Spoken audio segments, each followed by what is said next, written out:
De retour de mission, des gendarmes du Val d'Oise sont intrigués par un véhicule suspect.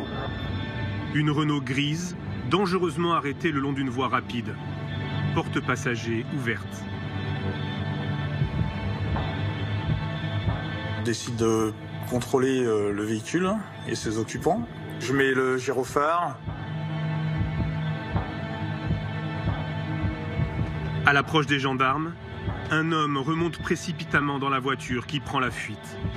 Là, on part en course-poursuite direction Sarcelles. Les gendarmes ignorent tout de l'identité des fugitifs.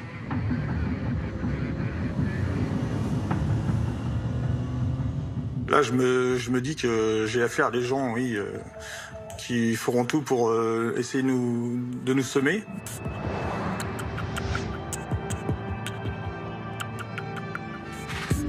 On poursuit le véhicule jusqu'à un rond-point où se trouve l'église chaldéenne en direction de Sarcelles. Là, on fait 2 fois le tour. Ils savent pas où ils vont. Je vois le passager qui oriente par des gestes la direction à prendre. 400 mètres plus loin, un feu rouge bloque la circulation. La voiture des fugitifs est immobilisée. Donc là, on descend du véhicule pour essayer d'interpeller au moins le conducteur. Ah, c'est tendu, ouais. Au moment où on arrive dessus, malheureusement, le feu repasse au vert. Et j'ai juste le temps d'essayer de saisir son bras. Ma main heurte sa tête, ce qui fait lui retirer sa casquette et ses lunettes. Sur le coup, j'ai pas reconnu. Les fugitifs redémarrent en direction de Sarcelles. Après 6 km de course-poursuite, leur voiture pénètre dans le parking souterrain d'un centre commercial. Je suis arrivé au souterrain, j'ai mis mon véhicule en travers pour bloquer l'issue.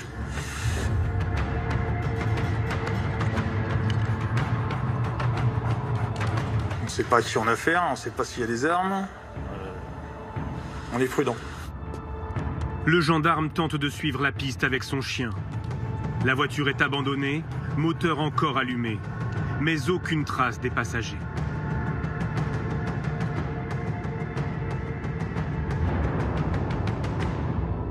Il faut attendre le soir et l'identification par la vidéosurveillance pour que le gendarme comprenne qu'il a failli arrêter par hasard le fugitif le plus célèbre de France. 5 heures après, j'apprends que c'est Faïd Redouane. Voilà. Je me dis que je l'ai loupé. L'interpellation de Redouane Faïd se serait jouée à quelques minutes. Et s'il avait échappé de peu à la police? L'homme aurait été repéré à Sarcelles, près de Paris. Une course-poursuite a eu lieu.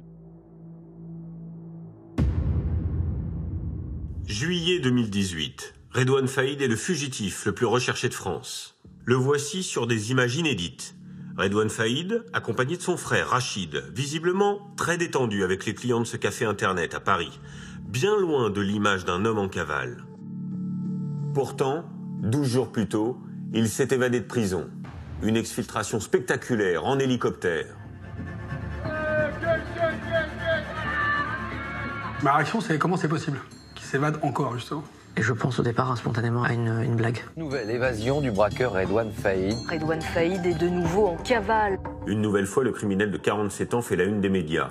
Car depuis 2010, Redouane Faïd est devenu un habitué des plateaux de télévision. Bonjour Redouane Faïd. Bonjour. Merci d'être là. Depuis la parution de son livre, dans lequel il raconte sa vie de braqueur, Faïd se présente comme un repenti. On va tourner la page, et puis maintenant c'est mieux comme ça. Jusqu'à l'attaque ratée d'un fourgon blindé et la mort de la policière municipale Aurélie Fouquet. Soupçonné d'être l'organisateur du braquage, Redouane Faïd retourne en prison. Il s'évade une première fois en 2013. Il nous dit, faites pas les cow-boys, ça sert à rien pour 1400 €, ça c'est pas la peine, quoi.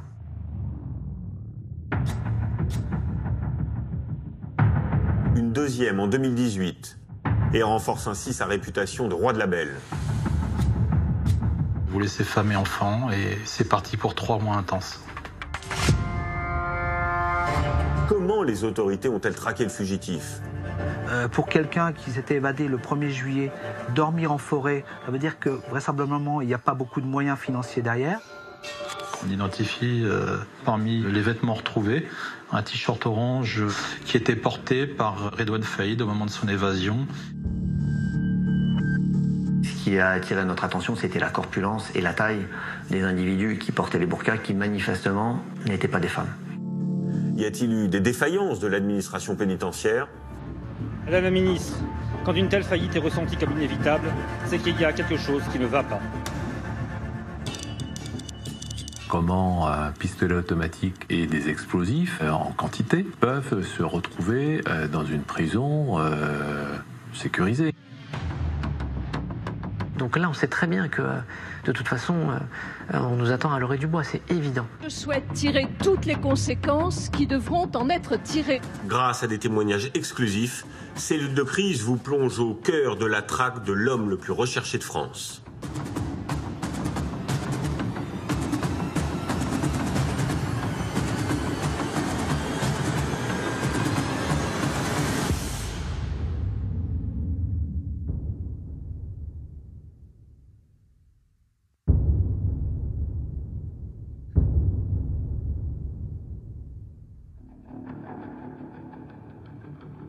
Au cœur de l'hiver 2012, l'administration pénitentiaire organise en urgence le transfert de Redouane Faïd.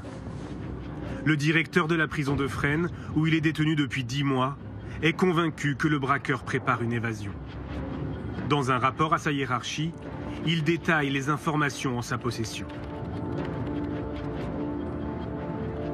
Il apparaît que la personne détenue ait tenté d'approcher les personnes condamnées pour des faits de terrorisme, afin d'obtenir des informations sur l'introduction de matières explosives. Ces éléments laissent redouter une volonté de l'intéressé de se soustraire à son incarcération par le biais d'une évasion.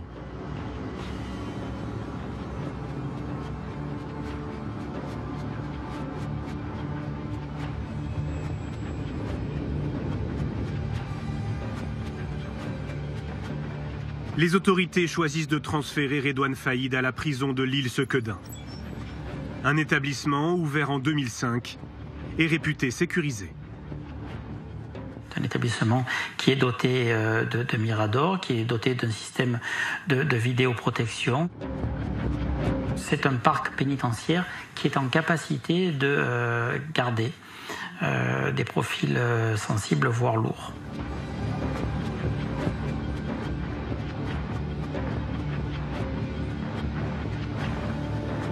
Redouane Faïd est classé détenu particulièrement signalé, un DPS en jargon pénitentiaire. Il est soumis à des conditions de détention renforcées. L'arrivée du braqueur dans la prison ne passe pas inaperçue. Christophe est l'un de ses surveillants à Sequedin. Il parle sans autorisation, l'interview a été reconstituée. Quand un détenu médiatique comme ça arrive sur un bâtiment, comme c'était un gros profil, le plus gros profil qu'on avait, tout le monde allait vers lui. J'ai observé d'ailleurs que tous les autres détenus de Sequedin étaient à ses pieds.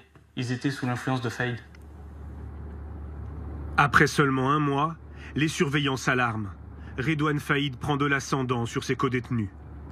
Le 25 décembre 2012, un collègue de Christophe rédige une note dans le cahier électronique de liaison. Un logiciel qui recense toutes les observations faites sur les détenus.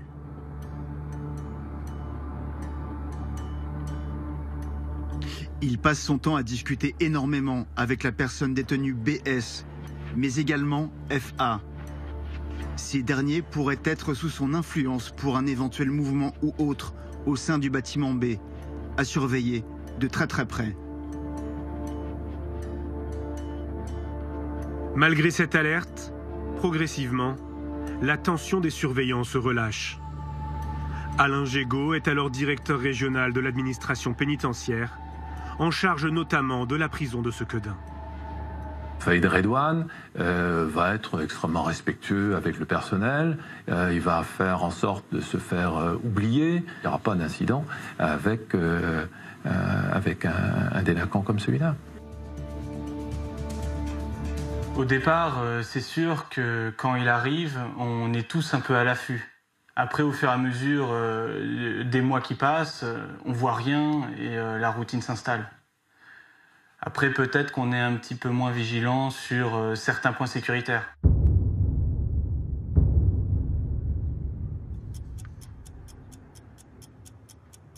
Depuis 4 mois et demi, Redouane Faïd est un détenu exemplaire. Ce matin-là, il a rendez-vous avec son frère Abdeslam pour un parloir, comme c'est le cas 2 fois par semaine. À la main, son sac de linge sale qu'il doit remettre à son frère. En dépit de son statut de détenu signalé, Redouane Faïd n'est soumis à aucune palpation de sécurité en sortant de sa cellule. Il descend au parloir, situé au rez-de-chaussée de la prison, près de la cour extérieure.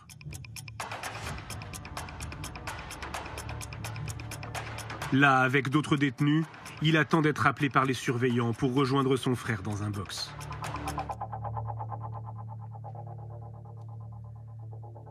Gérard Carré attend lui aussi pour un parloir. J'étais à côté de Faïd Redouane et je ne connaissais pas. À un moment donné, il s'est retourné, il s'est mis à genoux et il a commencé à défaire des affaires de son sac. Là, moi, je pensais qu'il avait oublié sa carte d'identité. Alors, je regardais et il m'a regardé d'un œil noir. J'ai compris que c'était pas le moment de lui donner un coup de main. Donc, j'ai regardé autre part. Redouane Faïd sort un pistolet de son sac de linge. La porte s'est ouverte et lui il s'est précipité. Il a mis, disons, une sorte de bonnet sur sa tête. Et après, bon, j'ai attendu un coup de feu. Redouane Faïd menace une surveillante avec son arme, puis tire en l'air pour prouver qu'elle n'est pas factice.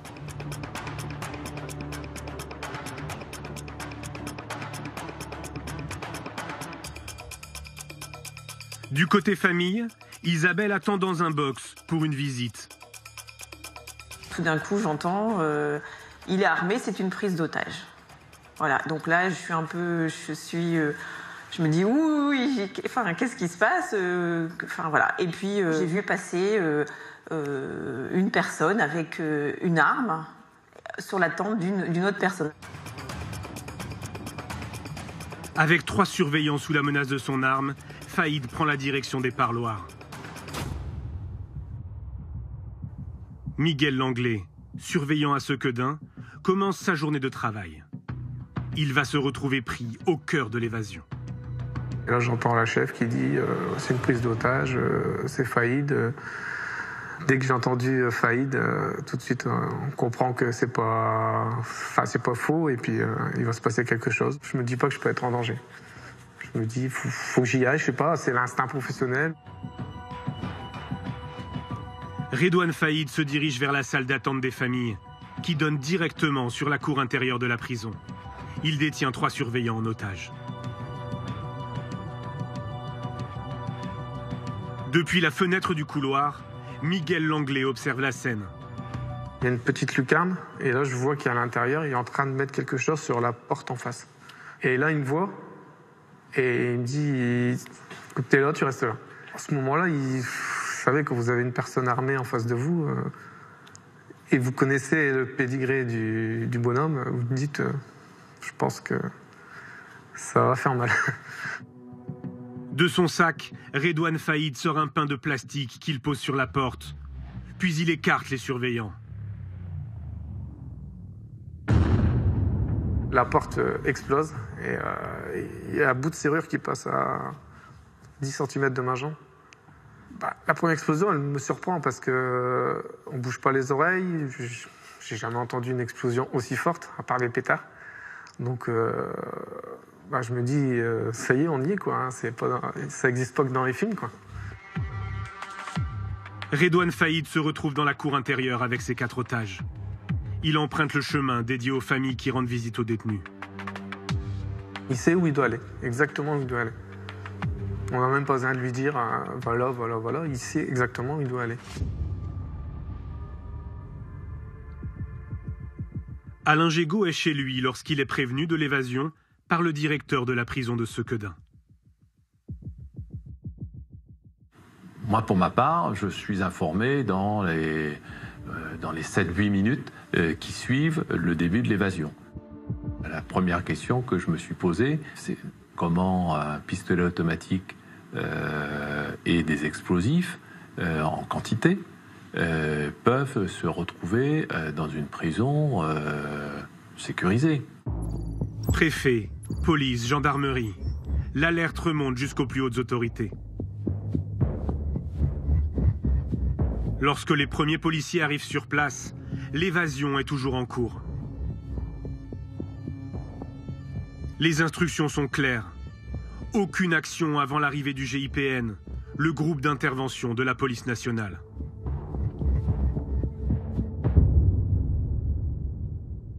À l'intérieur de la prison, toujours muni de ses pains d'explosifs, Faïd fait sauter une deuxième porte.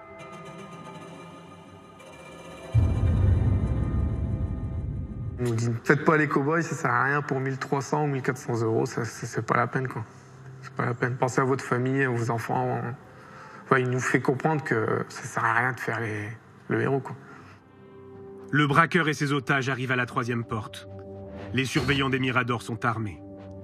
Pour éviter d'être pris pour cible, le détenu demande aux otages de former un bouclier humain autour de lui.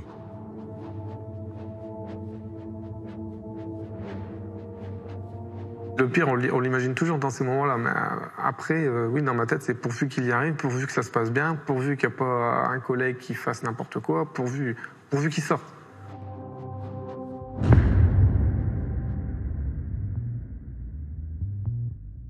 Redouane Faïd fait sauter la dernière porte, celle qui le conduit à l'extérieur de la prison. 24 minutes se sont écoulées depuis le début de la prise d'otage.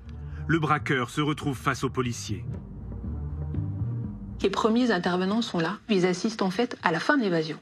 Ils se situent à l'extérieur, évidemment, de la maison d'arrêt, et ils voient la dernière porte exploser. Avec la fumée, l'odeur qui se dégage, ils ne peuvent pas agir sans mettre en danger la vie des otages. La numéro 2 de la PJ lilloise est accablée. Ce sont ces équipes qui ont arrêté Faïd en juin 2011. Quand on apprend l'évasion de Faïd Redouane, l'équipe est quelque part en rage. Parce que c'est quand même un camouflet pour la puissance publique qu'un homme de cette dangerosité s'évade d'une prison. Le braqueur et ses otages longent la prison en courant sur 500 mètres, jusqu'à un pont situé sous l'autoroute. Là, un complice attend Faïd dans une voiture.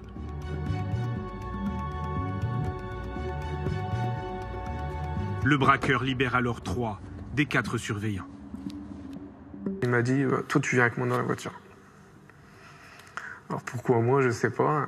Dans ces moments-là, on dit pas oui, on dit pas non, on n'a pas le choix. Miguel Langlais se retrouve à l'arrière de la voiture avec Redouane Faïd. Le véhicule s'engouffre sur l'autoroute, direction Paris. J'ai eu peur, ouais. Oui, je me souviens très bien d'avoir eu peur. Ouais.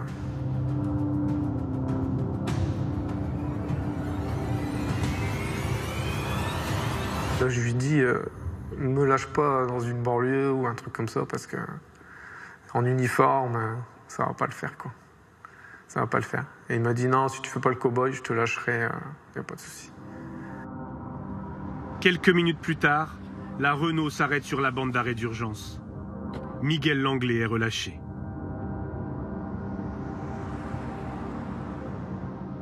Ah là, tout s'effondre. On pense à tout, on pleure. Hein, là, on est soulagé, mais tout se ressasse, quoi. Tout revient, et puis on s'effondre. On pense aux enfants, on pense à tout, quoi. Là, c'est dur. Hein.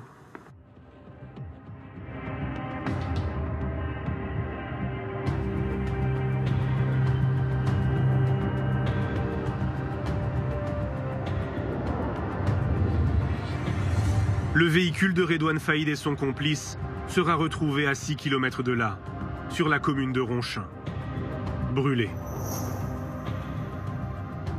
C'est là qu'on perd la trace du braqueur.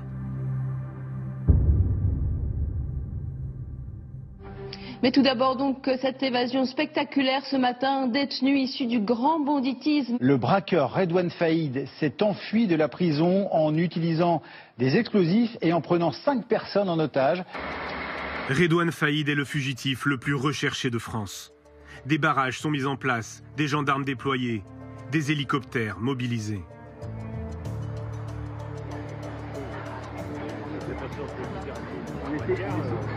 On a encore quelques espoirs de récupérer dans les minutes ou dans les heures qui suivent, c'est une course contre la montre, le fugitif. Les hommes de la police judiciaire de Lille sont les premiers mobilisés. Mais la traque s'étend à tout le pays. À Nanterre, l'Office central de lutte contre la criminalité organisée est mobilisé lui aussi. 130 policiers spécialisés dans le grand banditisme.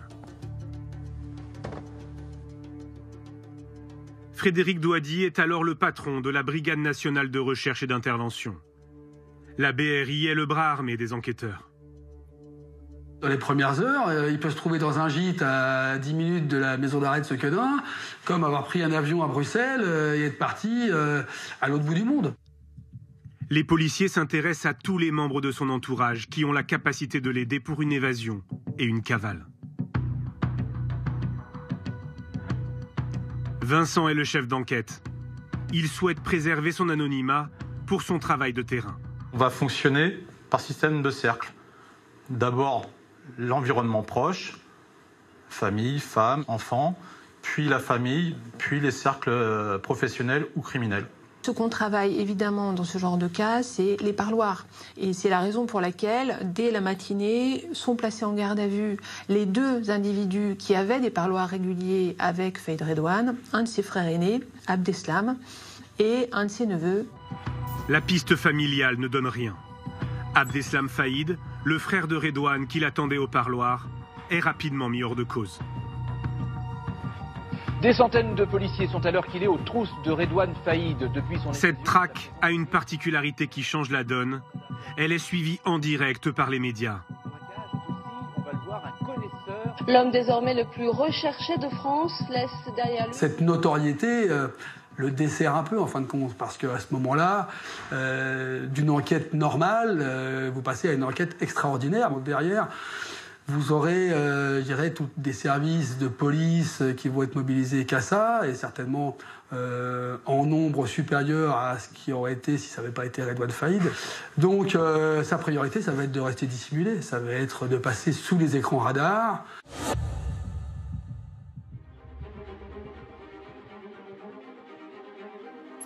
À quelques kilomètres de Nanterre, place Vendôme, la ministre de la Justice tient une réunion de crise.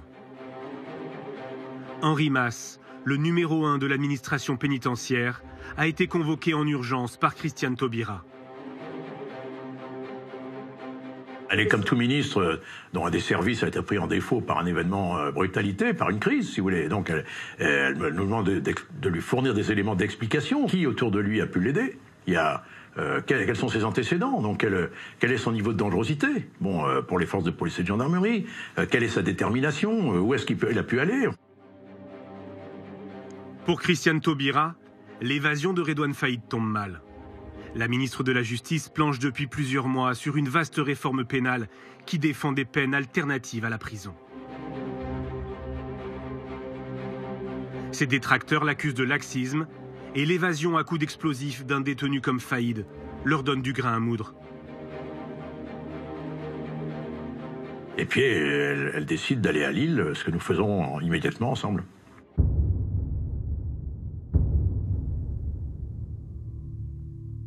À Sequedin, les responsables de la prison doivent assurer le bon fonctionnement de l'établissement, en dépit des dégâts causés par l'évasion.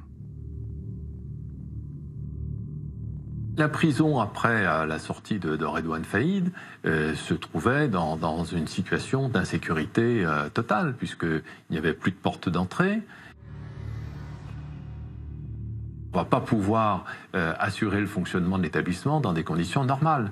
Sequedin, c'est 800 détenus. C'est un samedi, donc c'est un jour de parloir. Donc ça veut dire qu'il faut aussi expliquer aux détenus que compte tenu de la situation de crise au niveau de l'établissement, les parlements n'auraient pas lieu, et maintenir les gens dans leurs cellules. En fin d'après-midi, lorsque Christiane Taubira et Henri Mas arrivent sur place, la ministre demande à refaire le parcours de Redouane Faïd. Alain Gégaud les accueille. Quand Christiane Taubira arrive à Sequedin, elle est quand même d'humeur assez désagréable, mais ça peut tout à fait se comprendre. Et donc demande à comprendre ce qui s'était passé et le pourquoi du comment. Ça me confirme ce que je sais, c'est-à-dire que si vous voulez, quand on fait sauter des portes de sortie d'établissement pénitentiaire avec des explosifs, c'est exceptionnel, enfin, c'est quelque chose d'une intensité inconnue. Dans la foulée, une réunion est improvisée entre les syndicats du personnel et la ministre de la Justice. L'ambiance est électrique.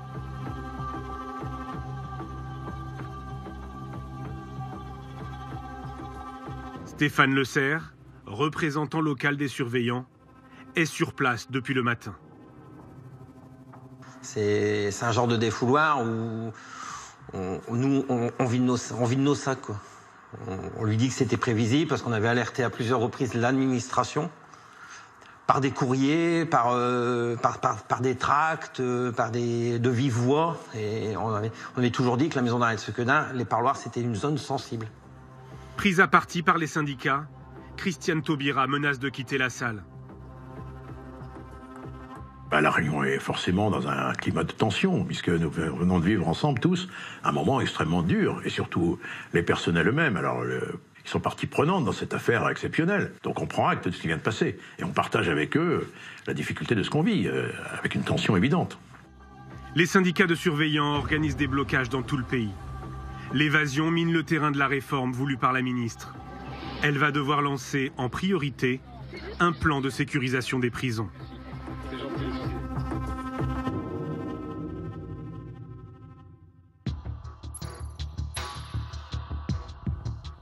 À Nanterre, pour retrouver le fugitif le plus recherché de France, les policiers déploient d'importants moyens de surveillance. Une cinquantaine de personnes sont mises sur écoute. Plus de 4 millions d'appels et de SMS sont analysés, sans aucun résultat. On a une constante, c'est-à-dire des fausses informations diffusées par ses proches ou par lui-même, aux fins d'orienter les enquêteurs sur l'étranger. On nous annonce Faïd Redouane aussi en Algérie. C'est la raison pour laquelle, dès le jour de l'évasion, la police judiciaire va le diffuser en mandat d'arrêt européen, en mandat d'arrêt qui va être transformé international via le canal Interpol. L'intéressé lui-même est un professionnel de l'intox. Pour remonter jusqu'à Faïd, les policiers suivent aussi la piste des complicités au sein même de la prison. Grâce aux vidéosurveillances, ils découvrent un étrange manège. Le 12 avril, veille de son évasion, le braqueur a rendez-vous avec son frère et son neveu pour un parloir. Sur ces images, Redouane Faïd qui sort de sa cellule. Dans sa main, un sac rouge censé contenir son linge sale. Le surveillant ne procède pas à la palpation de sécurité.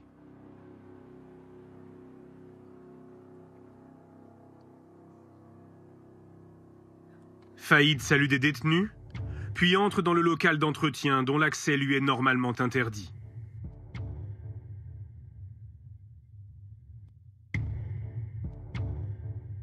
Il en ressort 22 secondes plus tard pour se rendre au parloir. Qu'a-t-il fait ou déposé dans ce local-là? Toujours est-il qu'un chien spécialisé dans les matières explosives va remarquer au niveau d'un casier dans ce local-là. Pour les enquêteurs, Redouane Faïd vient de récupérer son arme et les explosifs. Il descend au parloir, mais celui-ci est annulé. Son frère et son neveu ne se sont pas présentés. Dans le jargon pénitentiaire, c'est ce qu'on appelle un parloir fantôme. Redouane Faïd revient en cellule. Comme le parloir n'a pas eu lieu, son sac de linge sale n'est pas fouillé. Par la suite, Faïd Redouane va avoir un comportement atypique, puisque d'ordinaire, il assiste à l'ensemble de ses promenades, il va à la bibliothèque ou à la musculation. Or, suite à ce parloir fantôme, on va constater que Redouane Faïd va regagner sa cellule et ne sortira plus du tout jusqu'au lendemain matin dans le cadre de son évasion.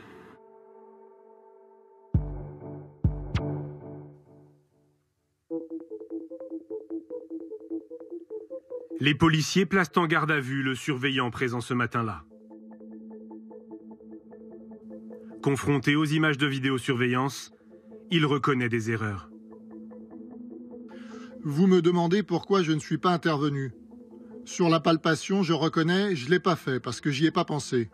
Sa présence dans le local d'entretien, je n'ai pas fait gaffe qu'il est entré dans cette pièce.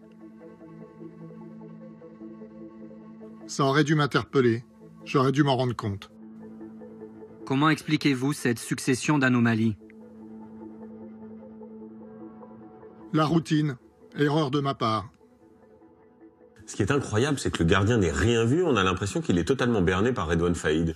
Il n'y a pas que les surveillants pénitentiaires qui se sont laissés berner par Redouane Faïd. La hiérarchie, elle aussi. En fait, 2 jours avant l'évasion, une commission DPS s'est réunie. Elle devait statuer sur Redouane Faïd. Alors, dans cette commission, il y a le procureur, les services de police, les services de gendarmerie et bien sûr la direction de la prison. Et à aucun moment, un risque d'évasion de Redouane Faïd n'a été évoqué. Est-ce que depuis l'administration a reconnu ses erreurs ? Alors, elle a reconnu des fautes individuelles, mais elle n'admet officiellement aucune défaillance de l'institution. Écoutez le directeur régional de l'époque, Alain Gégaud. Le type, il est seul en cellule. Sa cellule fait l'objet de contrôles réguliers. Il est pris en charge quand il y a des mouvements à l'intérieur de la prison, quand il sort. Qu'est-ce que vous voulez faire de plus par rapport à la prise en charge d'un détenu ? Ça, c'est pour la théorie, mais dans les faits, des défaillances, oui, il y en a eu. En fait, Redouane Faïd était soumis à un régime de détention plus strict. Sa cellule devait faire l'objet de contrôles et de fouilles réguliers. Il devait lui aussi systématiquement être soumis à des palpations de sécurité en sortant de cellule ou en revenant de Paloire. Et ça, ce n'était pas toujours fait. Mais ça ne suffit pas en fait à expliquer l'évasion et les policiers restent persuadés que si une arme et des explosifs ont pu rentrer dans la prison, c'est grâce à une complicité interne.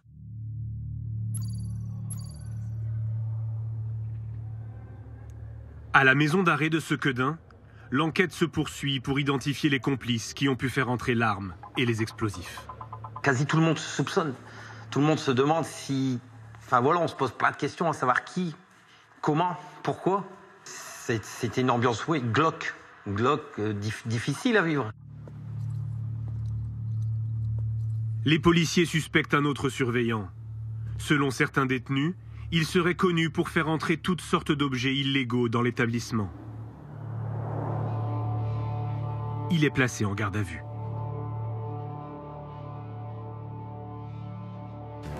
Réfléchissez bien.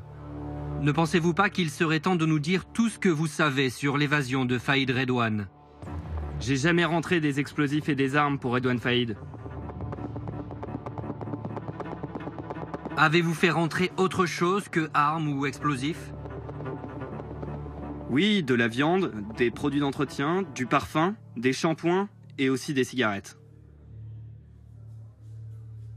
Le surveillant sera révoqué, mais pas condamné. Les enquêteurs n'ont ni aveu, ni preuve d'un lien direct entre lui et l'évasion de Redouane Faïd. L'enquête sur les complicités au sein de la prison piétine. Mais la traque va connaître une brusque accélération.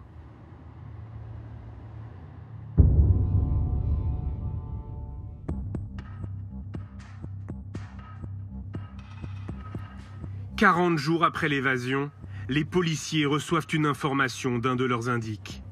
Redouane Faïd aurait passé plusieurs nuits dans un hôtel de Roissy.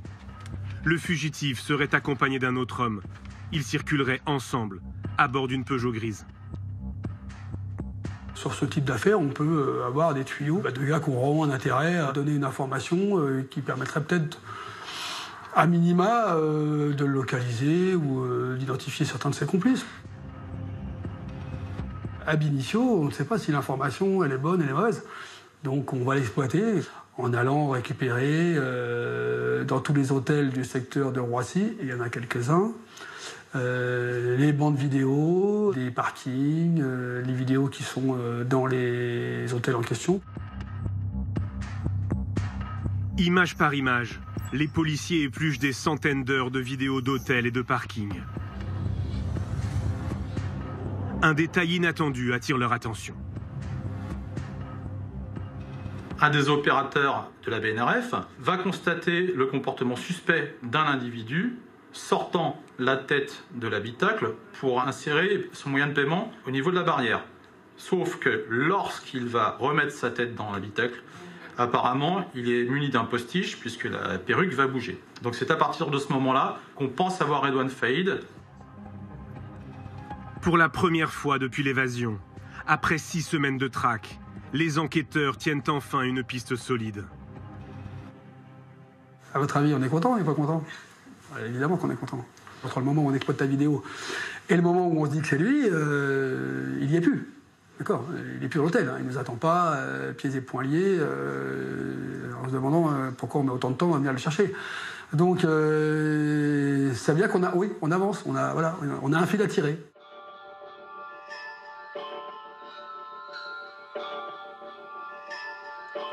Grâce à cette image prise sur le parking, les policiers remontent jusqu'à un hôtel Ibis.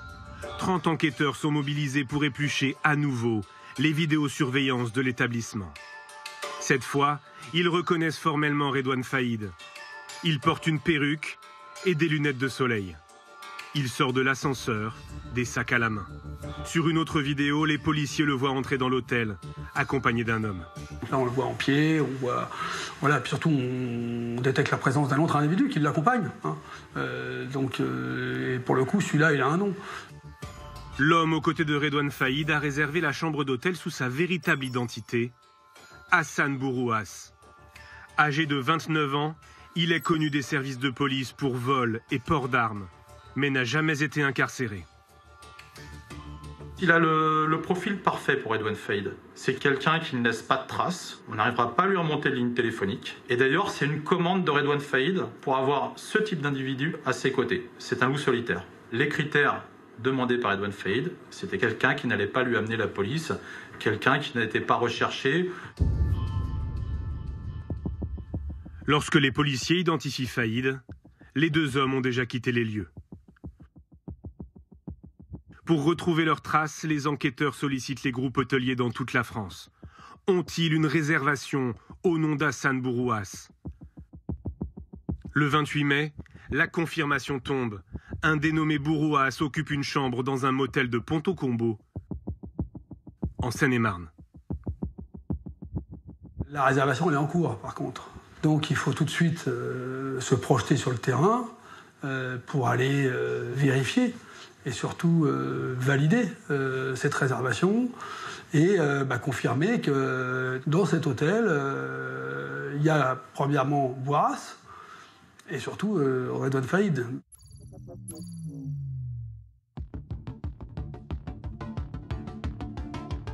Un important dispositif de surveillance est mis en place. Une trentaine de policiers planquent dans des voitures sur le parking. Ils se font passer pour des clients ou du personnel de l'hôtel. Ils guettent le retour de Redouane Faïd et d'Hassan Bourouas. À 22h40, les 2 hommes regagnent leur chambre. Leur présence sur place est confirmée par des policiers en civil. Voilà, on est suffisamment bien placé pour confirmer que c'est bien lui qui utilise cette chambre et avec son homme de confiance. Donc une fois qu'il est dans la chambre d'hôtel, il y est. Donc il ne en ressortira pas. La BRI nationale demande des renforts au PJ de Versailles et de Lille. Une centaine de policiers est sur place. Légalement, la police ne peut pénétrer dans un appartement avant 6h du matin. Mais dans les affaires de grand banditisme ou de terrorisme, les juges autorisent des assauts au milieu de la nuit.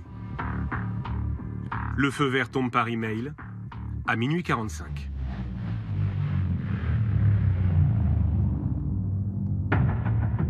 On va prendre le temps de s'assurer que les malfaiteurs sont bien endormis, donc on va attendre.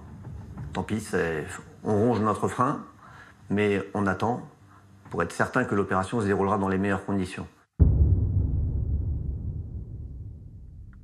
Faïd et Bourouas occupent la chambre numéro 38. Elle est au premier étage, à l'entrée de la coursive. Une équipe de la BRI se met en position. Pour ne pas donner l'alerte, aucun client n'a été évacué. Toutes les sorties de l'hôtel sont bloquées.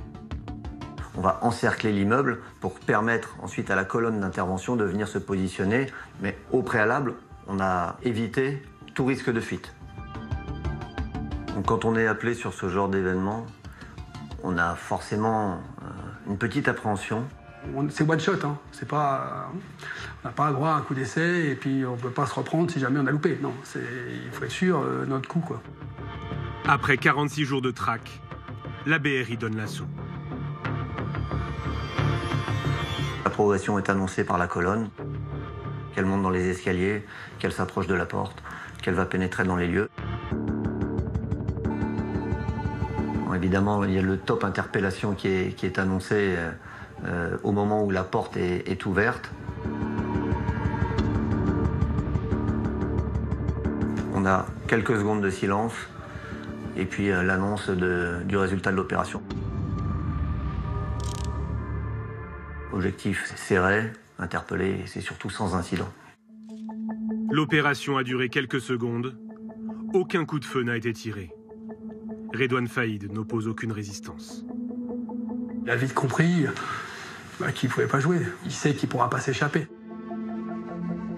La différence d'individus qui pourraient être radicalisés, de malfaiteurs jusqu'aux boutistes, on sait que Redouane, s'il a une porte de sortie, il va essayer de l'utiliser. S'il y a un petit trou de souris, il va vouloir le prendre. Mais là, il ne peut pas. Donc, comme il n'a pas envie de mourir, il ne fait rien.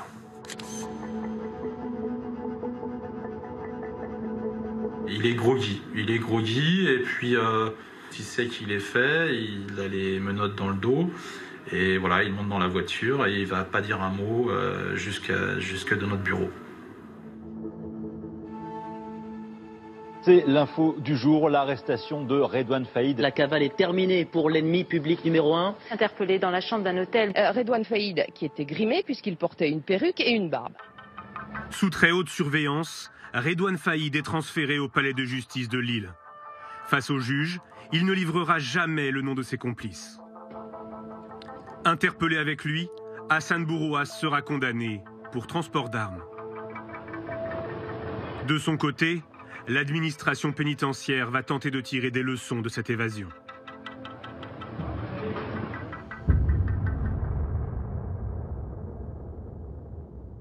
Vous découvrez les images de la garde des Sceaux, la ministre de la Justice. C'est tout de même assez exceptionnel de voir Madame Taubira entrer à l'instant dans le studio d'Europe 1 pour répondre dans quelques minutes aux questions de Jean-Pierre Elkabbach dans ce drôle de décor, Maxime. Oui. Pendant 6 jours, Christiane Taubira ne s'exprime pas publiquement sur l'arrestation. Puis elle choisit la prison même où Redouane Faïd est incarcéré pour une interview exclusive sur son nouveau plan de sécurisation des prisons. Xavier Yvon. Depuis Robert Badinter en 1976 à Fresnes, aucun ministre de la Justice n'avait accepté de faire une émission en direct d'une prison. Vous lancez, Christiane Taubira, un plan pour renforcer la sécurité dans les prisons. 33 millions d'euros seront consacrés à de nouvelles technologies de surveillance. Est-ce qu'une nouvelle évasion de Redouane Faïd, qui est ici à Fleury-Mérogis et qui écoute peut-être s'il a une radio, ou d'autres détenus, deviendra impossible? Je ne fonctionne pas aux faits divers et je n'établis pas un plan de sécurité de 33 millions d'euros sur la base de l'évasion d'un individu. Et ce plan gouvernemental annoncé, on l'a vu, à grand renfort de communication, qu'est-ce qu'il va changer? Eh bien, plusieurs dizaines de millions d'euros vont être investis pour empêcher que des objets rentrent illégalement en prison. Ce sont par exemple des portiques, comme on peut en voir dans les aéroports, ou bien des filets pour empêcher que des objets soient projetés par-dessus les murs. Et c'est efficace?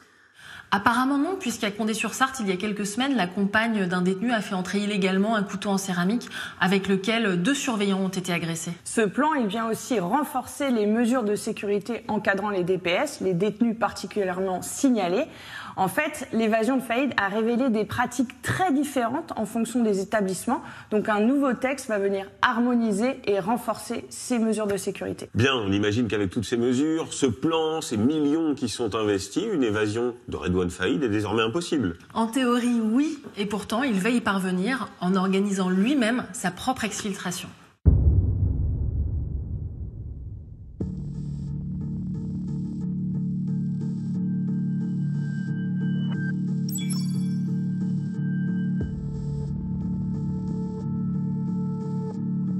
Le centre pénitentiaire sud-francilien, à Réau. C'est dans cette prison récente, réputée parmi les plus sûres de France, qu'est incarcéré Faïd depuis le 21 novembre 2017. Condamné à 10 ans de prison après son évasion de l'île Sequedin, Il figure sur la liste officieuse des 10 détenus les plus susceptibles de s'évader. La direction de la prison a donné des consignes spécifiques. Des palpations de sécurité quotidiennes, 2 fois par mois, des fouilles à nu, avant et après chaque parloir, une fouille intégrale et l'interdiction de tout contact avec les autres détenus. Ce surveillant parle sans autorisation. Son interview a été reconstituée.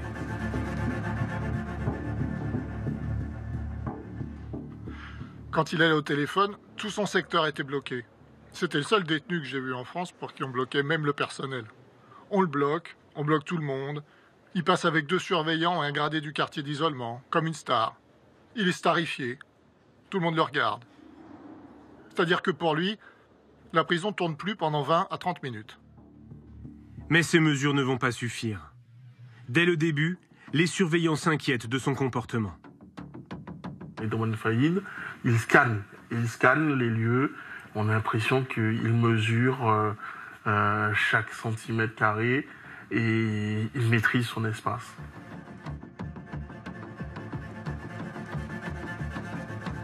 Faïd, c'est lui qui nous observait en fait. Il prend ses marques, il prend ses repères, il s'habitue. Les agents font remonter ces observations à leur hiérarchie. À partir de janvier 2018, moins de 2 mois après l'arrivée de Faïd, la direction régionale envoie des emails d'alerte auprès de la direction de l'administration pénitentiaire.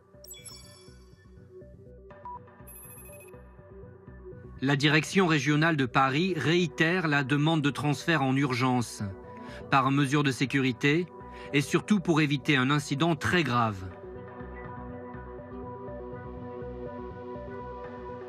Pendant 6 mois, des messages toujours plus alarmistes réclament le départ de Faïd de la prison de Réau. Sans réponse de la direction centrale.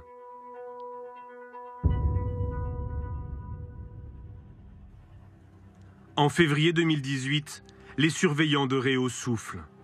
Le braqueur est jugé en appel à Paris pour l'attaque ratée d'un fourgon blindé dans laquelle la policière municipale Aurélie Fouquet a été tuée. Le temps du procès, Faïd est transféré à Fleury-Mérogis.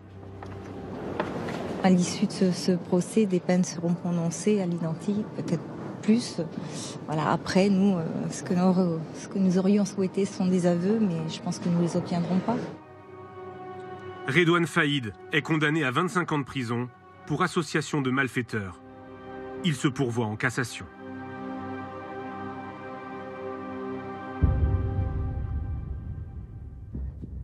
Cinq jours plus tard, à la grande surprise du personnel du centre pénitentiaire, le braqueur est de retour à Réau. Un des chefs qui l'accueille ce jour-là me dit « Mais tu peux pas imaginer la réaction de Redouane Faïd d'être agréablement surpris de se retrouver à Réau. Je pense que c'est pas la qualité de la bouffe qui lui a manqué. Quand il revient, il est content. Il est content parce qu'il est dans un environnement qu'il maîtrise. Dans un lieu connu, c'est plus facile de préparer quelque chose d'illicite. Moins de 15 jours après le retour de Faïd à Réau, la direction régionale redemande par email son transfert à l'administration centrale. Il a déjà repéré toutes les failles de la structure et la connaît trop bien maintenant. Nous savons par expérience que c'est juste une question de temps. Le 22 juin, après de nombreuses relances, la direction de l'administration pénitentiaire finit par répondre. Le transfèrement aura lieu dans le courant du mois de septembre. Cette réponse provoque la colère de la direction régionale. Je considère votre décision très dangereuse pour le centre pénitentiaire sud-francilien, pour le personnel et pour l'ordre public.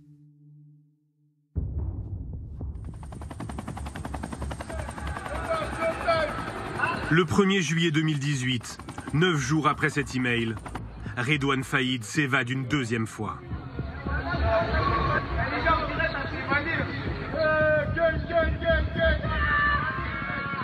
Je reçois un coup de téléphone de mon adjoint chef de service qui me dit en ces termes Faïd s'est barré. La spectaculaire évasion. L'évasion du braqueur Redouane Faïd. Je reçois un SMS sur un des téléphones qui me dit Redouane Faïd s'est évadé. Et je pense au départ spontanément à une blague. Et ensuite, je regarde le deuxième téléphone et là, je vois que j'ai une vingtaine d'appels en absence. Et donc là, je comprends qu'il y a un énorme problème. Redouane Faïd s'est enfui de la prison de Réau à bord d'un hélicoptère. C'est un petit peu l'incrédulité quand même qui m'envahit. Parce que c'est un détenu particulièrement surveillé. Les questions sur son évasion sont nombreuses. Ma réaction, c'est comment c'est possible qu'il s'évade encore, justement.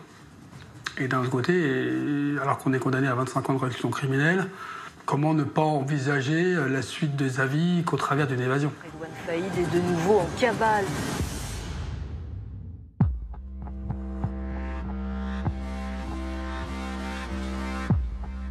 « 1750 policiers et gendarmes sont mobilisés, une nouvelle fois.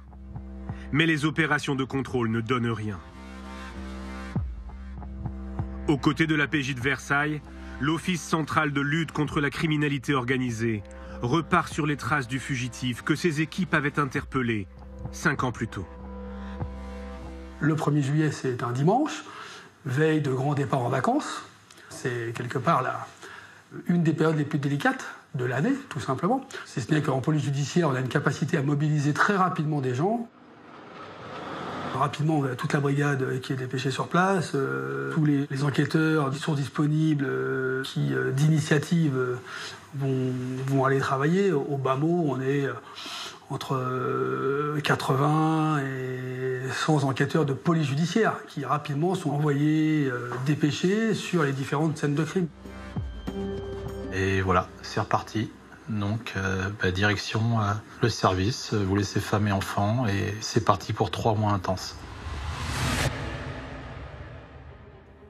Place Vendôme, le cabinet de la ministre Nicole Belloubet est submergé par de fausses rumeurs.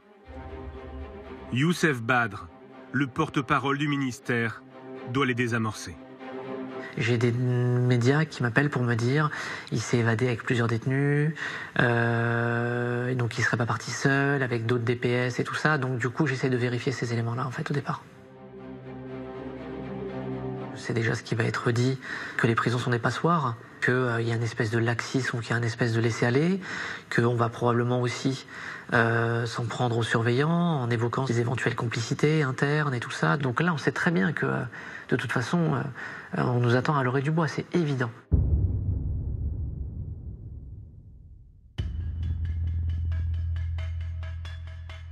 En fin d'après-midi, le 1er juillet, la ministre se rend à Réau.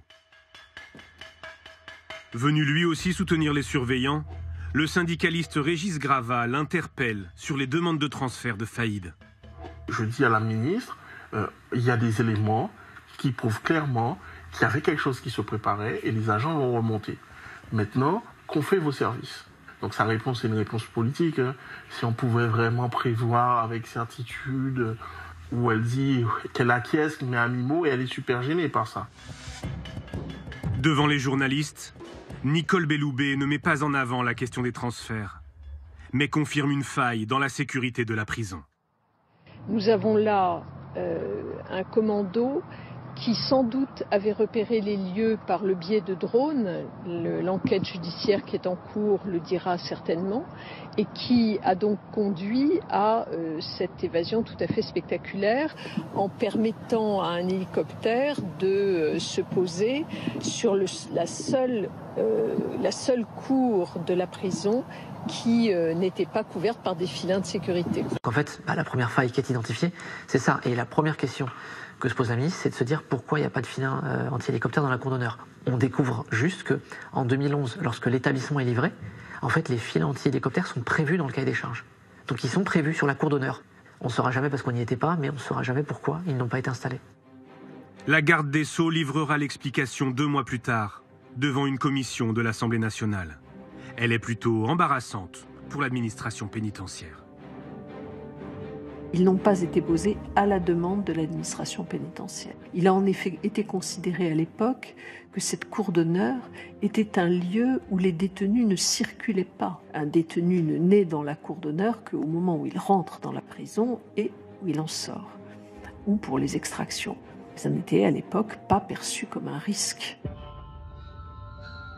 Dès les premières heures, les policiers analysent les appels de tous les téléphones mobiles à proximité des zones traversées par le commando. Ils repèrent 5 téléphones actifs pendant l'évasion. Ils n'émettront plus aucun signal par la suite. Ces téléphones sont ceux des complices de Faïd. Leurs déplacements permettent de reconstituer l'organisation très minutieuse de l'exfiltration. Les policiers espèrent ainsi remonter jusqu'aux fugitifs.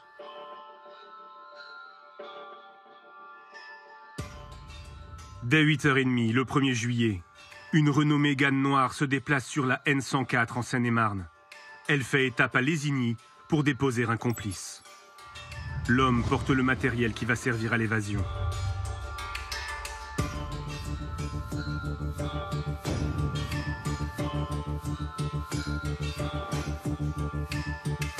La voiture dépose ensuite les 2 autres complices près de l'aérodrome de Lognes. Se présentant comme un père et son fils, les 2 hommes prétendent venir pour un vol d'initiation. Ils insistent pour voler en Alouette, un vieil appareil capable de transporter 4 passagers, en plus du pilote.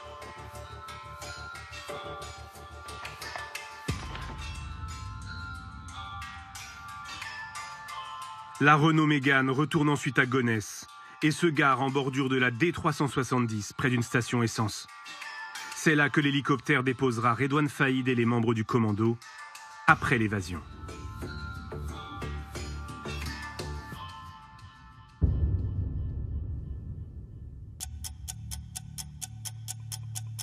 Au même moment, à la prison de Réau, Redouane Faïd est conduit au parloir, escorté par 2 surveillants.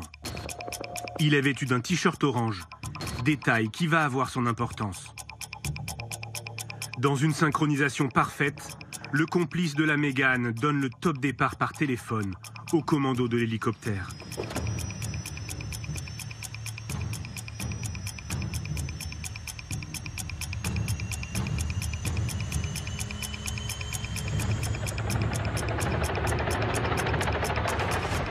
L'appareil détourné se pose à Lésigny. Le 3e complice monte à bord. Dans son sac, une disqueuse, des cagoules, des brassards de police et des armes.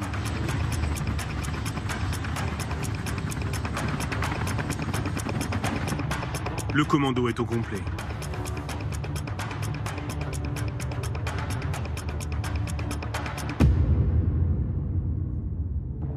À 11h18, l'hélicoptère arrive au-dessus de la prison de Réau.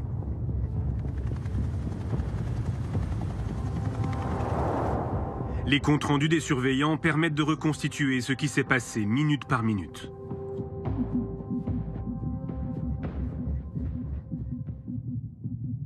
À 11h18, au poste central d'information, une surveillante est alertée par un son inhabituel. J'ai entendu le bruit assourdissant semblable à celui d'un hélicoptère venant du haut. Un premier individu est descendu du côté droit. Il était vêtu d'une combinaison foncée noire. Un second individu est descendu du côté gauche.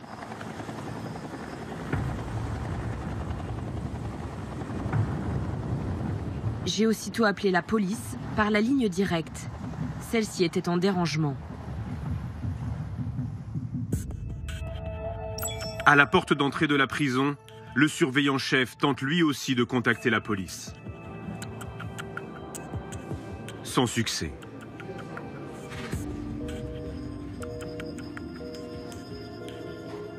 Un de ces hommes finit par utiliser son portable pour joindre le commissariat le plus proche.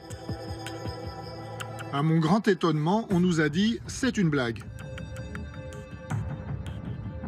Au bout du téléphone, un policier demande aux surveillants de décliner leur identité, leur adresse, leur fonction. Devant tant de questions, nous nous sommes énervés. Nous lui avons demandé de nous prendre au sérieux et de nous envoyer des renforts tout de suite. Il nous a dit de nous calmer car il suivait la procédure et nous a reposé les mêmes questions.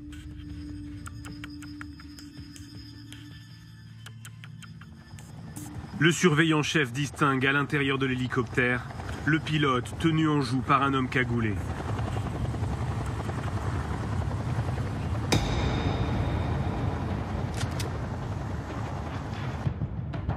Les 2 autres membres du commando entrent dans la prison en découpant une porte réservée aux forces d'intervention.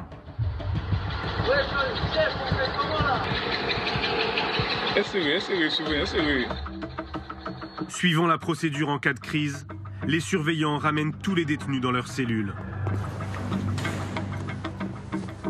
Mais pour Faïd, les consignes sont strictes. Il ne doit croiser personne lors de ses déplacements. Donc on est sur le point de bloquer tous les mouvements et de sortir Faïd, et c'est à ce moment-là que le commando arrive. Ça s'est joué à peut-être une petite minute, quoi. Mais vraiment à peu de choses près, parce qu'on avait déjà évacué tout le parloir sauf lui. Le surveillant resté au parloir se retrouve nez à nez avec un membre du commando.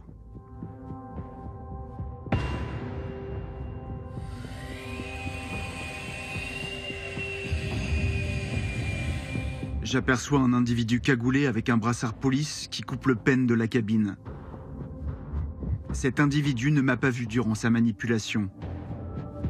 Sans arme, le surveillant est dans l'impossibilité d'intervenir. Redouane Faïd et ses complices rejoignent l'hélicoptère.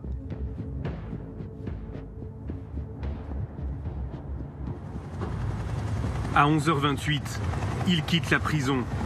L'exfiltration a duré moins de 10 minutes.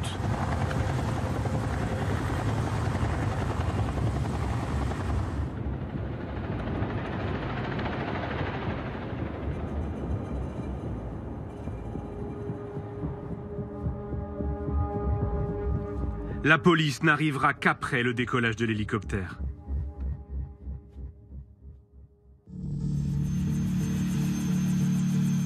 Dans sa fuite, le commando multiplie les manœuvres pour brouiller les pistes. Après une 50aine de kilomètres de vol, l'hélicoptère se pose à Gonesse. Les fugitifs mettent le feu à l'appareil. Le pilote les voit prendre la fuite à bord de la Mégane. Ils se rendent ensuite dans le parking souterrain d'un centre commercial, en bordure de l'autoroute A1. À 11h49, les complices incendient la voiture. Faïd monte dans une Kangoo blanche garée par un complice. À 11h53, la vidéosurveillance du parking prend ce cliché. On y voit Redouane Faïd à la place du passager. La Kangoo rejoint la 1 et remonte vers Senlis. À 12h11, les lignes téléphoniques des membres du commando cessent toute activité.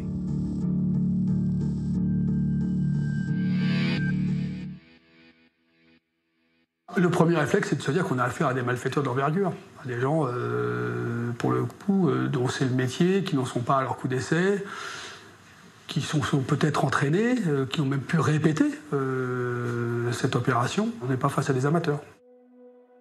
Les enquêteurs décortiquent ce qu'ils appellent les scènes de crime. L'hélicoptère retrouvé à Gonesse en partie brûlé. La Mégane utilisée comme voiture relais et abandonnée par le commando dans le centre commercial, elle aussi calcinée. La Kangoo blanche retrouvée brûlée dans l'Oise, moins de 24 heures après l'évasion. L'ensemble de l'opération a été mené en moins de 5 heures. Aucun coup de feu n'a été tiré. C'est une évasion sans aucun coup de feu, sans aucune résistance. Effectivement, ça peut paraître surprenant, mais les surveillants pénitentiaires ne sont pas armés. Alors depuis peu, certains syndicats réclament des tasers, mais le ministère de la Justice campe sur ses positions. En fait, ce qu'ils craignent, c'est qu'en cas d'évasion ou de mutinerie, ça se termine en bain de sang. Alors, il y a bien des surveillants qui sont armés, ce sont ceux qui sont dans les miradors, mais ils ont interdiction de tirer sur un hélicoptère en vol. Écoutez les explications du ministère de la Justice. C'est la loi. En fait, on ne peut pas tirer sur un hélicoptère en vol. Et l'hélicoptère fait un vol stationnaire. Si vous tirez, ça veut dire que quelque part, vous sacrifiez aussi les gens qui sont dedans. Or, avec le commando, je crois qu'il y a le pilote, il me semble. Et je pense que les surveillants aussi ne savent pas qui est dedans. Ils peuvent imaginer tous les scénarios possibles. Il y a peut-être des gens qui ont été pris en otage, on ne sait pas. C'est ce qui permet d'expliquer l'évasion de Redouane Faïd, le fait que les surveillants et les surveillantes ne soient pas armés. Alors c'est plus complexe que ça. Le cœur du problème, c'est ce transfert de Redouane Faïd qui n'a jamais eu lieu malgré les nombreuses alertes de la direction régionale. Oui, les échanges de mails qui demandaient ce transfert de prison n'ont pas donné lieu à un transfert effectif. En effet, chacun se rejette la faute et dans cette administration réputée pour son mutisme, les fuites vont se multiplier. Dès le lendemain de l'évasion, le 2 juillet, Le Figaro va révéler en partie cet échange de mails.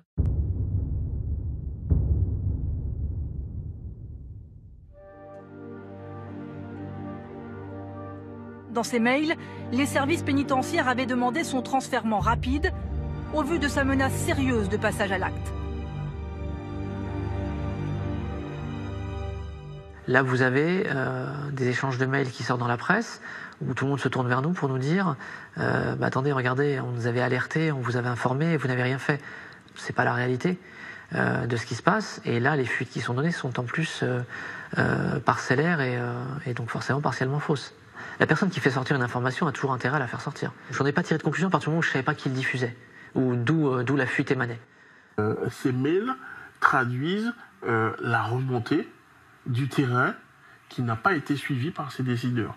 Ça permet aux uns aux autres de dire la vérité. Pourquoi l'administration centrale n'a pas pris la décision de faire bouger Redouane Faïd.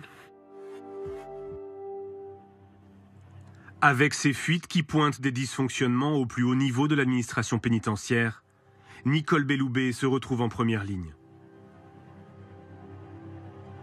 Madame la ministre, quand une telle faillite est ressentie comme inévitable, c'est qu'il y a quelque chose qui ne va pas.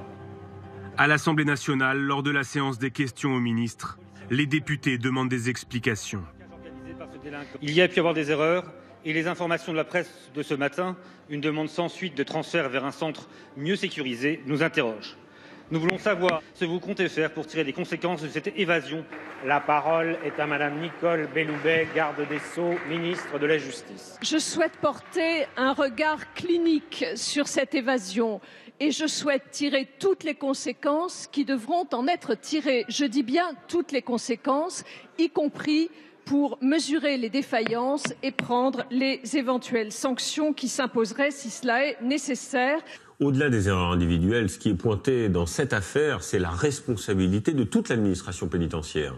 Oui, nous nous sommes procuré cet échange de mails et nous avons le fin mot de l'histoire. Alors, face à la colère de la direction régionale, l'administration centrale propose finalement de transférer Faïd à Fleury-Mérogis. Sauf que Fleury, c'est une prison qui est surpeuplée.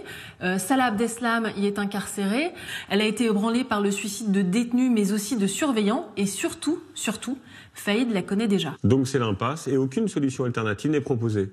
Alors cette question des transferts, elle va être le révélateur de sérieux dysfonctionnements au sein de l'administration. Et Nicole Belloubet, la ministre de la Justice, va bien être obligée de les reconnaître. Écoutez-la. L'inspection relève une difficulté de ce point de vue. Autrement dit, une insuffisante réactivité des gens qui sont aujourd'hui à l'administration centrale et qui ne répondent peut-être pas avec la réactivité suffisante à ce type de détenus à risque. Bien, c'est clair. La ministre pointe les responsabilités de certains cadres de l'administration pénitentiaire, mais aussi leur décalage, leur déconnexion avec ce qui se passe sur le terrain dans les prisons. Et la crise est telle que Nicole Belloubet va annoncer une réforme d'ampleur et notamment la fusion des services qui s'occupent de la remontée d'informations depuis les établissements et ceux qui s'occupent des transferts. Et suite à cette crise, le numéro 2 de l'administration pénitentiaire va être écarté. Officiellement, c'est dans le cadre de cette réforme, mais c'est lui qui avait supervisé le transfert de Redouane Faïd.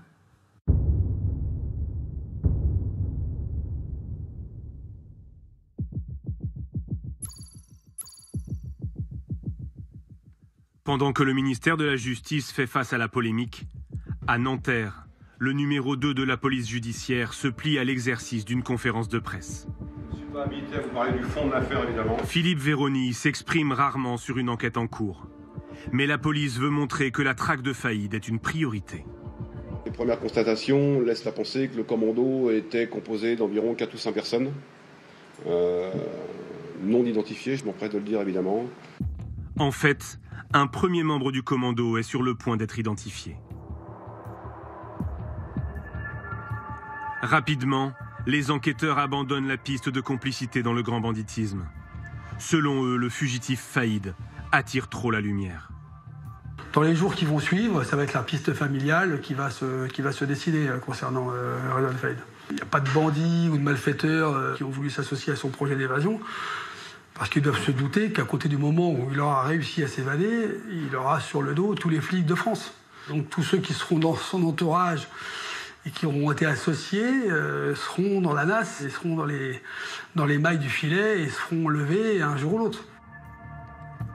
Au sein de la brigade de recherche des fugitifs, c'est le policier qui avait déjà traqué Faïd après l'évasion de 2013 qui supervise l'enquête. Nous travaillons sur toutes les archives de la police, notamment les anciennes affaires, et on essaye de ressortir l'identité de ses complices.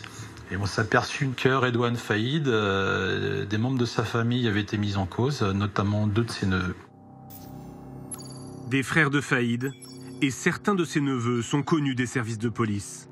Il faut tisser une toile d'araignée, essayer de s'assurer que les gens qu'on cible sont bien là. S'ils sont pas là, on est en droit de se dire qu'ils sont peut-être du coup avec Redouane. Bon, on va s'intéresser du coup à leurs proches, à proprement parler, les frères, les cousins, les oncles, les tantes, les neveux. La plupart habitent la région de Creil, dans l'Oise. Des écoutes téléphoniques sont lancées, les policiers se déploient dans la ville.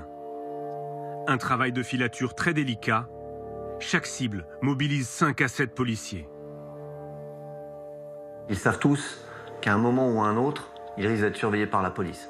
Donc on est obligé d'engager beaucoup de fonctionnaires de façon à ce que ce ne soient pas toujours les mêmes qui soient au contact et qu'il puisse y avoir une rotation, je dirais, dans les surveillances qui vont être exercées. Les enquêteurs vont donc désormais se concentrer sur les membres de la famille de Redouane Faïd. Ils vont se focaliser en fait sur 2 frères, les 2 frères qui rendent le plus souvent visite à Redouane Faïd en prison, Brahim Faïd et Rachid Faïd. Alors Brahim, il est présent le jour de l'évasion, il nie toute implication. Les enquêteurs vont quand même le placer en garde à vue et ils le relâchent au bout de 30 heures. Et l'autre frère, Rachid ? Rachid, il rend une dernière fois visite à Redouane en prison le 26 mai, c'est 1 mois avant l'évasion.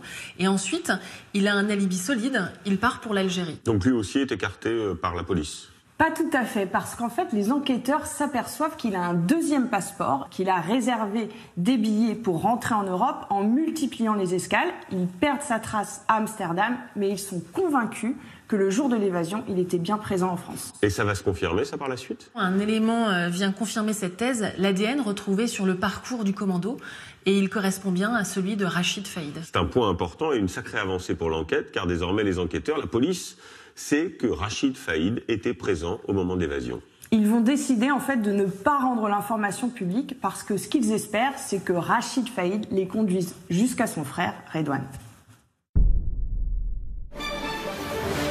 Bonjour Stéphane. Bonjour Jérôme. Vous êtes pilote d'hélicoptère. Nous découvrons votre voix, votre visage aussi. On a beaucoup parlé de vous depuis dimanche dernier, depuis cette évasion spectaculaire de Redouane Faïd. Ils me font descendre de l'hélicoptère, ils me prennent en joue avec des armes et des coups de crosse et m'expliquent ce qu'on allait faire et leur choix d'aller aller chercher un ami à la prison de Réau. Et ils m'expliquent qu'il faut que j'obtempère et que je fasse bien mon travail, sinon ma famille serait certainement menacée et que quelqu'un était devant chez moi.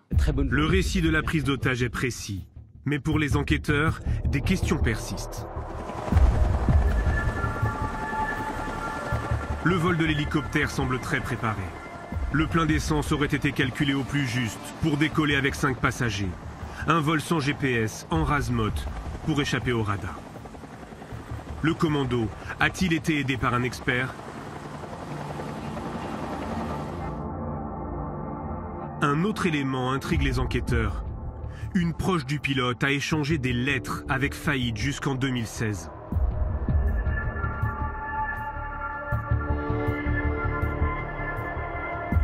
Neuf mois plus tard, le pilote et 2 de ses proches seront placés en garde à vue. Mais visiblement, aucun élément ne prouve une implication dans l'évasion. Aucune charge n'est retenue. Ils sont tous relâchés.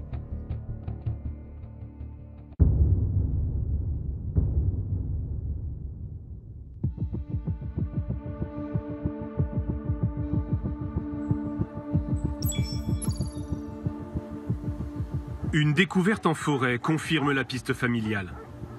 Les enquêteurs mettent la main sur du matériel utilisé par les malfaiteurs lors de l'évasion.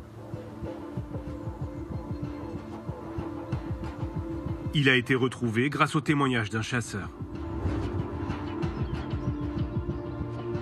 C'est quelqu'un qui a pour habitude de fréquenter cette forêt, qui est témoin d'un manège un peu suspect, qui voit des gens qui à l'heure à laquelle il les croise, manifestement n'ont rien à faire dans ce secteur boisé à proximité de Creil, qui va passer son chemin, qui va y retourner par la suite et qui va tomber sur des effets vestimentaires.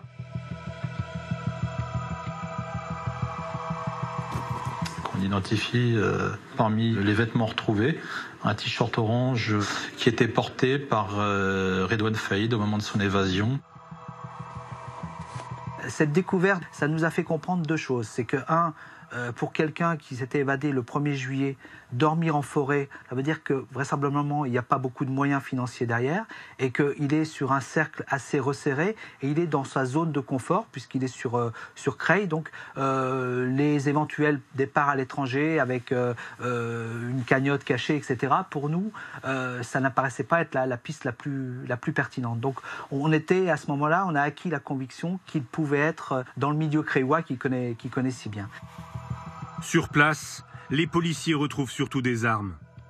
2 fusils d'assaut et des gilets pare-balles. Des éléments qui les inquiètent. Les armes, de manière générale, vous vous en débarrassez, vous les détruisez, comme les véhicules. La disqueuse thermique aurait dû subir le même sort, parce que vous pouvez laisser des éléments d'ADN sur ces armes, sur ces objets. Donc on est surpris. Mais ça laisse sous-entendre le passage à l'acte vers un nouveau projet criminel. Un futur casse, un centre fort, une bijouterie, une banque, un fourgon blindé. Et donc ça nous met une pression supplémentaire. Le chasseur qui a trouvé les armes identifie l'un des hommes croisés dans la forêt. Il s'agit d'un neveu de Faïd, Isaac. Le témoignage confirme les complicités familiales, mais toujours aucune trace du fugitif. Un autre coup de chance va faire progresser l'enquête.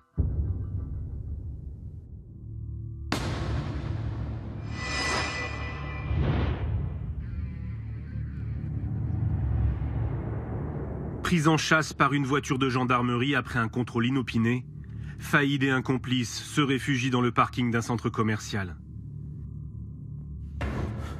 Ils parviennent à prendre la fuite à pied.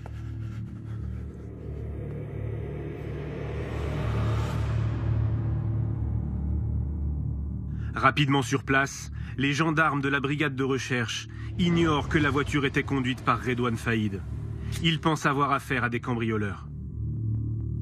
Je vois rapidement qu'il y a à l'intérieur tout le nécessaire à commettre des cambriolages, à savoir visseuse dévisseuse, pied de biche, marteau. Je m'aperçois également qu'il y a des affaires, donc t-shirt, jeans, sales, et également brosse à dents et rasoir. Des boîtes attirent leur attention. L'une d'entre elles contient une matière blanche non identifiée, l'autre, des câbles électriques.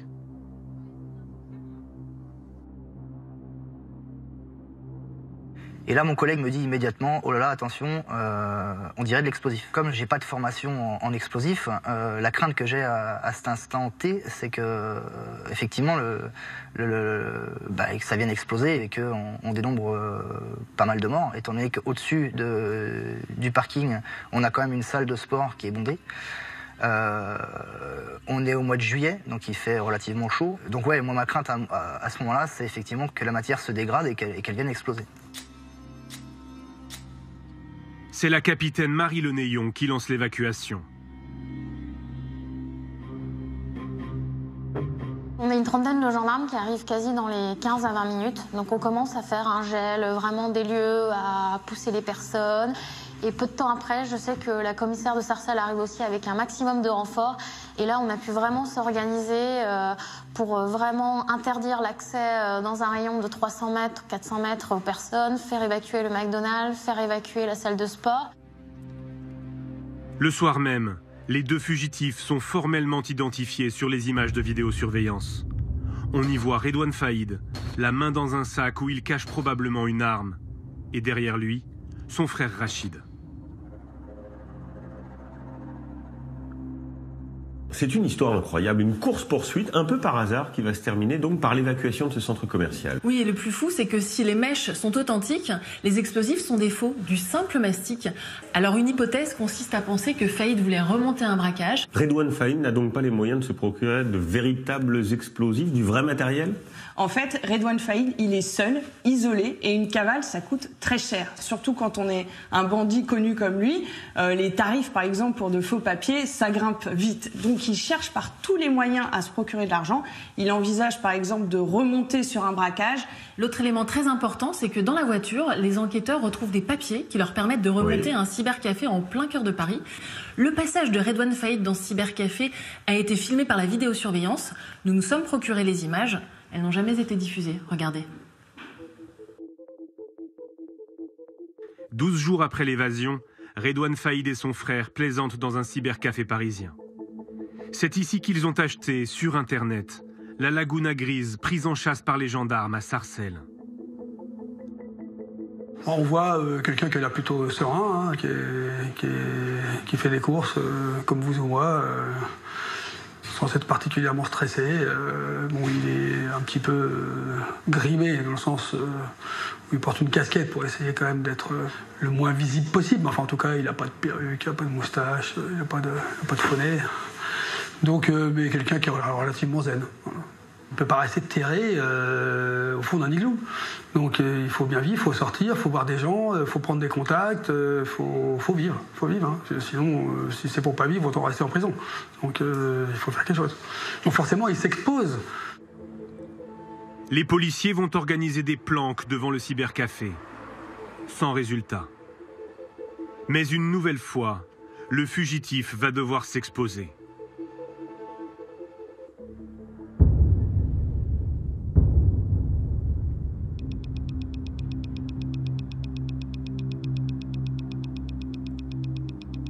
Des unités de la BRI se déploient dans la forêt de Creil. Grâce à des écoutes et des surveillances, les enquêteurs ont compris qu'un rendez-vous est organisé entre un neveu de Faïd et un réseau lié au grand banditisme. Les policiers espèrent qu'il va déboucher sur une rencontre avec Faïd, qui recherche des soutiens logistiques ou financiers. Le neveu prend son interlocuteur en selle,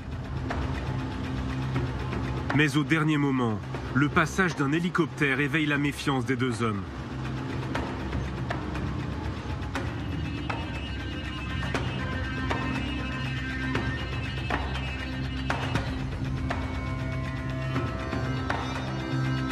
Le rendez-vous n'aura pas lieu.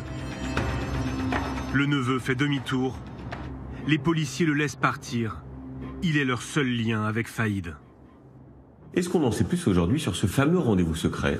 En fait, cette information, elle n'était jamais sortie parce qu'on se trouve en pleine zone grise, hein, celle des indiques, des informateurs de la police, et les enquêteurs veulent en dire le moins possible, tout simplement parce qu'en fait, les bandits étudient leurs méthodes pour mieux les déjouer ensuite. Et après ce rendez-vous, que devient le neveu ? D'une manière générale, en fait, les complices de Redouane Faïd se savent surveiller, ils redoublent de prudence, et malgré les énormes moyens mobilisés, les heures d'écoute, de surveillance, l'enquête piétine. Les policiers, ils vont explorer toutes les pistes. Alors, il y a un chauffeur de taxi qui leur parle d'une conversation qu'il a entendue dans sa voiture. Une journaliste qui tenterait d'avoir rendez-vous avec Redouane Faïd. Alors, ce qu'ils vont faire, c'est avec l'accord des juges d'instruction, ils vont placer cette journaliste sur écoute et il y aurait même eu des filatures. Ce qui va poser question parce que ces pratiques sont contraires aux règles du secret des sources. Oui, d'ailleurs, sa chaîne BFM TV a annoncé son intention de porter plainte. Et cette piste du taxi, elle va mener à quelque chose ? Cette piste, elle ne va mener à rien. En fait, la traque, elle est au point mort. Donc les policiers vont accentuer la pression sur l'entourage de Faïd pour faire un peu bouger les lignes et ils vont cibler tout particulièrement sa famille.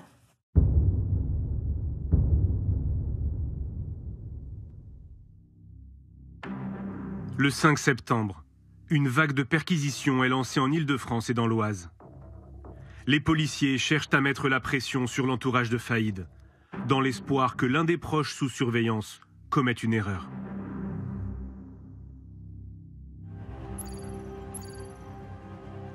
Au lendemain de cette opération, le premier flic de France rend public la principale piste suivie par les enquêteurs. Gérard Collomb, ministre de l'Intérieur et des Relations avec les cultes. Bonjour. Bonjour. Perquisition, opération de police dans l'Oise hier, dans plusieurs villes, Creil, Méru, Compiègne. On pense qu'il est effectivement réfugié dans sa proximité, dans les lieux qu'il connaît bien, où il a un certain nombre de parents, d'amis, et donc c'est là que les policiers cherchent pour pouvoir l'arrêter. La déclaration ne facilite pas le travail des policiers, qui ont déjà des difficultés à se dissimuler à Creil. C'est une petite ville, tout le monde se connaît, une petite ville dans laquelle il y a plusieurs quartiers difficiles, dans lesquels y rester longtemps est quasiment impossible. Si on reste trop longtemps dans ce genre de quartier, on est détecté, ce qui pourrait mettre à mal l'intégralité de l'enquête. À Creil, la BRI continue les planques et les filatures. Fin septembre, le changement de comportement d'un neveu de Redouane Faïd intrigue les policiers. Au gré de la surveillance d'un des membres de la famille, on s'aperçoit qu'il a des déplacements qui ne sont pas forcément très cohérents par rapport à ce qu'on peut penser de son activité quotidienne, qui consistait d'ailleurs à rester majoritairement dans sa cité. Ça va attirer notre attention et nous laisser penser que peut-être, à certains moments, il va pouvoir aller au contact de Redouane Faïd. Le téléphone du neveu leur permet de remonter jusqu'à un autre portable.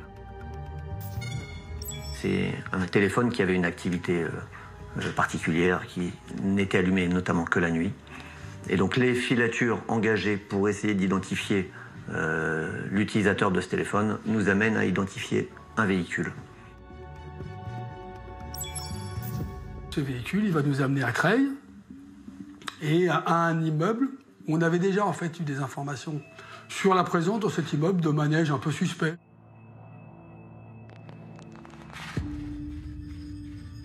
Les policiers s'intéressent à l'une des habitantes de l'immeuble. Le jour, elle a une activité normale, mais ses sorties nocturnes sont plus inhabituelles. Elle est en contact avec deux personnes en niqab qui sortent de son immeuble et montent à bord de sa voiture. Des tenues peu courantes dans ce quartier de Creil. On va utiliser à la fois des moyens humains et techniques pour surveiller cette adresse. Et on va revoir de temps à autre ce binôme et effectivement constater que la personne sous le niqab est assez grande, a du mal à se déplacer et qu'il y a de grandes chances pour qu'effectivement ce soit un homme. Difficile de les suivre dans les rues désertes. La BRI mobilise une cinquantaine de policiers pour mettre en place ce qu'elle appelle un jalonnement. Les gens de la BRI sont des gens qui sont complètement rompus à ces techniques et qui, plutôt que de partir en voiture derrière une cible, préfèrent plutôt occuper le terrain, jalonner, occuper la carte et sur les grands axes et permettre de signaler des passages plutôt que d'être derrière, j'allais dire à la queue leu-leu, ou à 1h ou 2h du matin avec les phares, ça peut être très délicat. Au cours de la troisième nuit, l'utilisatrice du véhicule va déposer les individus à un autre véhicule.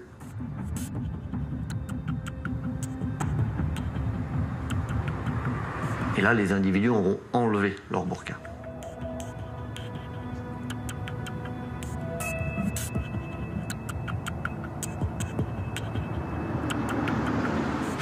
Ils sont extrêmement méfiants. Donc ça nous conforte dans l'idée que ces individus sont à minima des gens recherchés et particulièrement aguerris. Les enquêteurs tentent d'établir que l'un des deux suspects est bien Redouane Faïd. Mais ils leur donnent du fil à retordre. On est face à un individu qui connaît très bien notre façon de fonctionner. Pour déjouer nos surveillances, le moindre rond-point, il va faire 2 fois le tour et il va rouler très en dessous des limitations de vitesse. De façon à ce que si un véhicule le suit, il soit automatiquement détecté. Finalement, à la faveur d'un éclairage, les policiers pensent avoir identifié le fugitif. On acquiert vraiment à ce moment-là la conviction que la personne qui se trouve au tout départ de notre surveillance en passager du véhicule, c'est à 99% Redouane Faïd.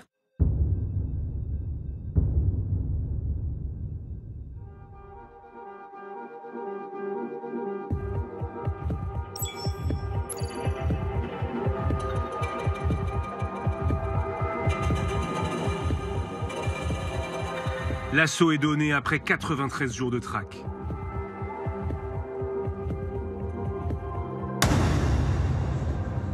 Faïd est interpellé à 4h20 du matin, avec son frère Rachid et ses 2 neveux.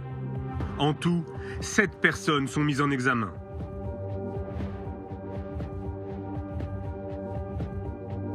Comme en 2013 et la fin de sa première cavale, le chef d'enquête est sur les lieux.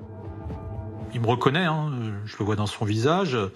Il est assis menotté, mis à disposition par les groupes d'intervention. On a des armes retrouvées à proximité de lui. Il est hagard, voilà. Il sait que c'est perdu. Puis tout de suite, voilà, le naturel revient au galop et il va nous demander qui l'a balancé. Assez rapidement, il va se mettre à parler, presque à sourire, quoi. Voilà, parce qu'il sait que, je pense qu'il a déjà en tête le 3e projet. Redouane Faïd retourne en prison. Une cellule l'attend dans le centre de haute sécurité de Vendin-le-Vieil.